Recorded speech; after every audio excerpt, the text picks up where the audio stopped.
Let's check out some email today. Dear BevVan, I need your help. My husband and I married for better or for worse, and he is willing to help me, but I just can't stand it. I wonder if this email's for me. Oh, here it is. I have MS, that's multiple sclerosis, and I can't get the toilet paper you know where by myself anymore. Do you have any answers? Well, actually, I think I do.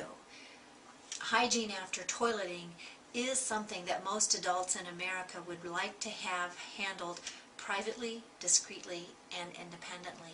And it is among one of the most challenging activities, both physically and emotionally, for many people with disabilities.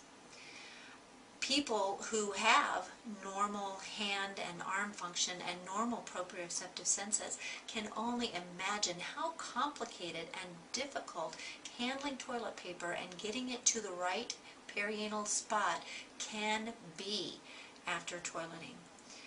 So while there are several good pieces of adaptive equipment to handle toilet paper, I would like to suggest to you that you consider an attachable bidet as a substitute for toilet paper handling.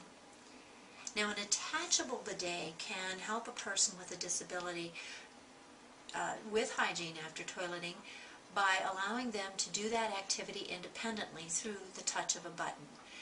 If a caregiver is still needed, that provides a degree of separation which adds to that comfort level between caregiver and person being cared for with such a private activity. Bidets are also growing in popularity with seniors who don't have disabilities for a couple of reasons. There are some normal anal sphincter changes that may occur with aging, and older women are more susceptible to bladder and vaginal infections. So the super cleaning power of attachable bidets is an advantage because it makes that cleaning easier and reduces risk of health issues from not totally perfect cleaning. So an attachable bidet has many, many advantages. Now, I'm still learning about bidets, but I have 5 features that I'd love to share with you, things you can consider.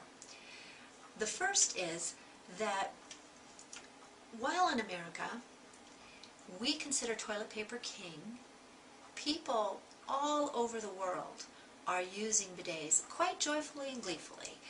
Some people use them for religious reasons, others are using them because they are friendlier to the environment, and others are using them because, quite frankly, they clean better than toilet paper. Now, you may or may want to run your own personal test on that one, but I'd like for you to accept that there is an alternative to toilet paper. Tidbit number 2. There are several types of bidets. People who have been to Europe may be more familiar with the separate standalone bidet, which can be used for soaking or may have jets.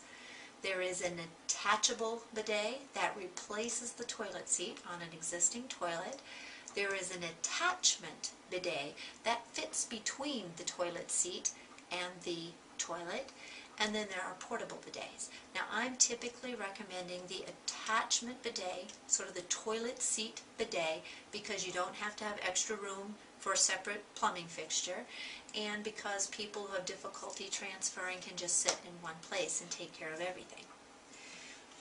Third thing, you need to consider size and the functions that you need when you're out shopping for a bidet. If you have a round toilet or an elongated toilet, you want to get a bidet that fits that shape. There are also many important features. The things I think about most are how do you control? Where are the buttons located? Are they separate? Are they on the right, the left? How big are they? Whether you add hot air to dry or not is an important question to ask yourself. I would urge you to do the drying feature. And the third is, how many wands do you have? Some of the systems I like the best have 2 separate water jets. One is for feminine cleansing and one is for anal cleansing, and then they have air as well. So you think about all these different features you need when you're out there shopping for this device. The fourth thing that you want to consider is whether or not you need other adaptive equipment with the bidet. You can use some of your other assistive equipment like grab bars, whether they're floor-to-ceiling poles or whether they're mounted on the wall. We've used different types of toilet safety frames with bidets. And you can use risers with bidets. You can use the type of riser that fits under the toilet, and you can use the type of riser that fits between the toilet and the toilet seat. You can't use the kind of riser that fits on top of the toilet seat with a bidet.